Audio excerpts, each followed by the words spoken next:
I want to show you one of the most powerful slides that I've written for this course so far.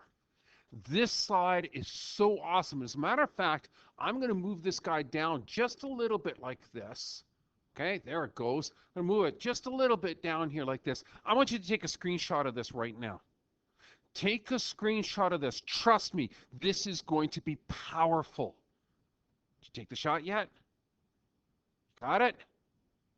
Good. All right, so let's go. First things first, I want to talk about this guy right here. This guy, if you remember, when we're talking about the factors of the numerator and the denominator, okay, we know this from Math 20-1. You know and I know that when we factored that denominator, so we had something like this over something like this and like this. Okay, do you remember?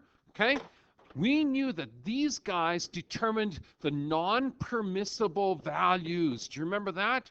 Which gives us our vertical asymptotes. So important. So it's the factors of only the denominator. That's why I have it written here. Factors of only the denominator which determine the vertical asymptotes. Beautiful. That's the first one that you know, and you know incredibly well. Okay, so let's get this out of the way. Let's go to the next thing that we just learned this. Go back a couple of podcasts and you'll see it. We just learned this. When you have a factor, that gets canceled out of both the numerator and denominator. You know that this is going to determine a point of discontinuity. So in other words, what am I talking about? Da-da-da, give you da-da-da, da-da-da. That guy cancels with that guy. Ah, now you remember? But it's this factor. If you actually take this guy out, the factor that you canceled, and you find out what that x equals to, that's our x component of our point of discontinuity, right? So what do you do with that? Simple. Once this is all canceled out like this, you take that value of x, you pop it back into this equation, you determine the value of y, there's your actual point. Boy, that's too simple. Now, the other thing that happens here, okay, something that we haven't talked about in Math 20, but we did do in this class, okay? We did do in Math 30-1 is this next point right here. What I need you to do is go back to just this previous podcast and you'll see it. It's asking you to find me the x-intercept. Now, you know the x-intercept happens when y equals to 0. So if you had something like f of x equals to something over something, right? Now, even if it's really complicated, has something like 2, maybe even 3 factors, I don't care. What happens here is this. This, because it's your y, equals to 0. And what's powerful here is this. You cross multiply the two. Boom. 0 times anything, no matter how complicated it is always going to give you 0. So guess what? The entire denominator is going to cancel. So that means that your x-intercept is based on just these guys up in your numerator. That's it. So factors of only the numerator matter. So check this out. Factors of the numerator give you x-intercept. Factors of the denominator give you the vertical asymptotes. When a numerator and denominator are the same and they cancel, you get your point of discontinuity. Oh, this is powerful. Powerful. But we're not done yet. This part here is a bit of a review. This part is a bit of a review. You know this part. Check this out. Go back a couple of podcasts. Remember this? We're going to look at the powers of the numerator and the denominator. What are the exponents telling you?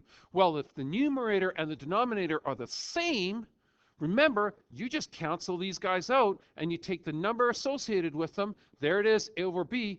That's your horizontal asymptote. Aha!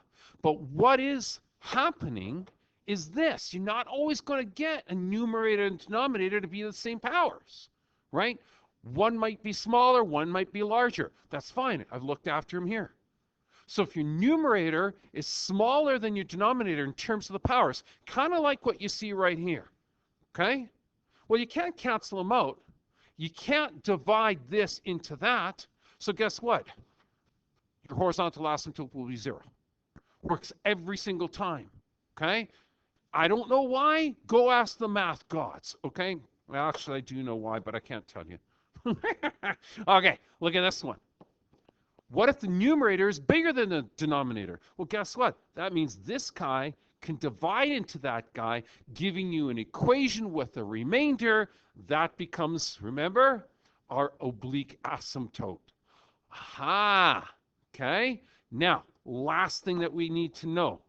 Do you remember this lone thing? You did it way back in Math 10C.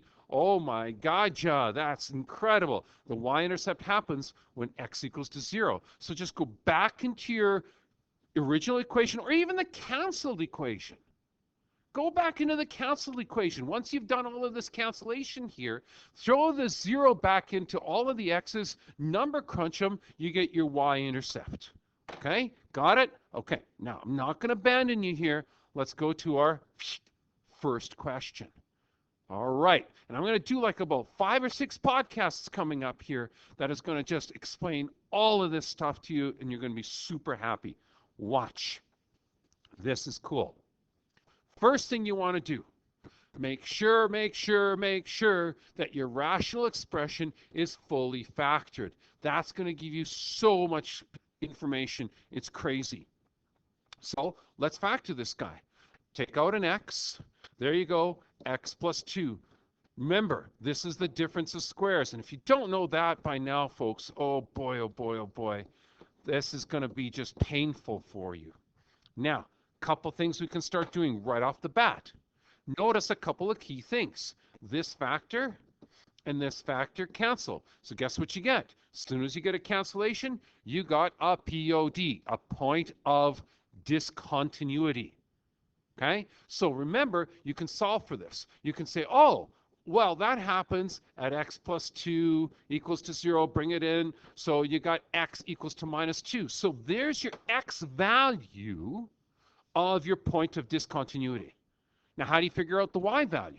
Go back into this nice little form here, this factored form, and throw in minus 2. So basically, you have a minus 2 on top, you have a minus 2 on the bottom. There's your x being substituted back into this.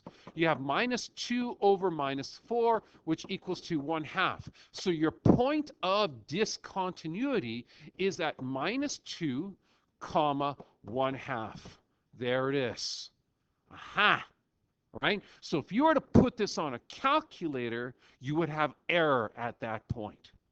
Okay, so let's keep on going. What else does this leave us? It leaves us with this x minus 2. Remember, you can solve an x minus 2 equals to 0 for a non-permissible value. And you find out your non-permissible value is x cannot equal to 2, which determines your vertical asymptote. So your vertical asymptote then is x equals to 2. Oh, this is simple now. Okay, let's figure out our horizontal asymptote. Go back to the original question. Look at this. There's x squared over x squared. The two of them match. So basically, it's 1 over 1. 1 divided by 1. Your horizontal asymptote is at y equals to 1. Huh, not difficult at all. Okay, now let's do our x-intercept. X-intercept happens when this equals to 0. So look, 0 over 1. I'm going to clean this up so you can see it a little bit. Hold on. Okay, here we go. That equals to 0. 0 over 1. Cross multiply, guess what? The denominator's gone. But you know, and I know, the denominator here was this x plus 2, right? Well, wait a second. The x plus 2 got canceled, so don't even bother, right? So here we go. What are you left with? You're left with this value. Because this denominator cancels, you're left with y equals to x. But remember, an x-intercept happens when y equals to 0. That's what we put here, y equals to 0. So guess what? That is now 0. X equals to 0. Guess what? There's your x-intercept at 0. So your x-intercept happens when y equals to 0, and your point is going to be 0, 0. Wow. Okay. Finally, let's figure out the y-intercept. Oh my gotcha. Now, I'm going to go back to here, clean all this mess up. Okay? I'm going to clean all this mess up, and I want to show you something. Don't forget, factored form. This is x over x plus 2. This was x plus 2, x minus 2. You know and I know those x plus 2's canceled, right? Y-intercept happens when x equals to 0. Check this out. What was left here was x over x minus 2 to give you your y-intercept.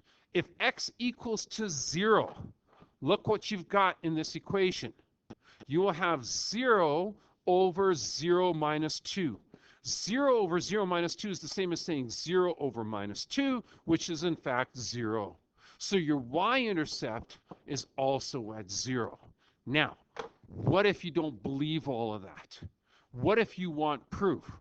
Then what's cool here is this. We're going to put this onto our graphing calculator and we'll figure it out. So let's put this all in there. What I would do right away, okay, let's go alpha 1. I'm going to pick numerator over denominator. There it is. I'm going to put my x squared plus 2x in there. On the bottom, I'm going to put my x squared, okay, minus 4, right? And I'm going to graph this puppy. Let's go. Look at that. Look at that. Look at all the information that this gives us, and let's see if this is true. Remember, going back here to this guy, we had a vertical asymptote at 2, a horizontal asymptote at 1. Let's see. Vertical asymptote, there it is, at 2. Horizontal asymptote, look at this. Beautiful, at 1. Oh my gotcha, we got so much stuff going on here. Let's go back to this now again. We had a point of discontinuity at minus 2 1/2. How are you sure that you have a point of discontinuity at minus 2 1/2? Simple. Go into second, go into table, and find minus 2. Ba-da-ba. Minus 2 is an error. There's your point of discontinuity. Oh my gotcha. But look at this guy over here. You also have at 2, you have an error as well. Why? That was your vertical asymptote. You don't have 2 points of discontinuity. This one was your point of discontinuity. This one was your asymptote. Do you remember? Sure, because there at 2 is your asymptote. Aha.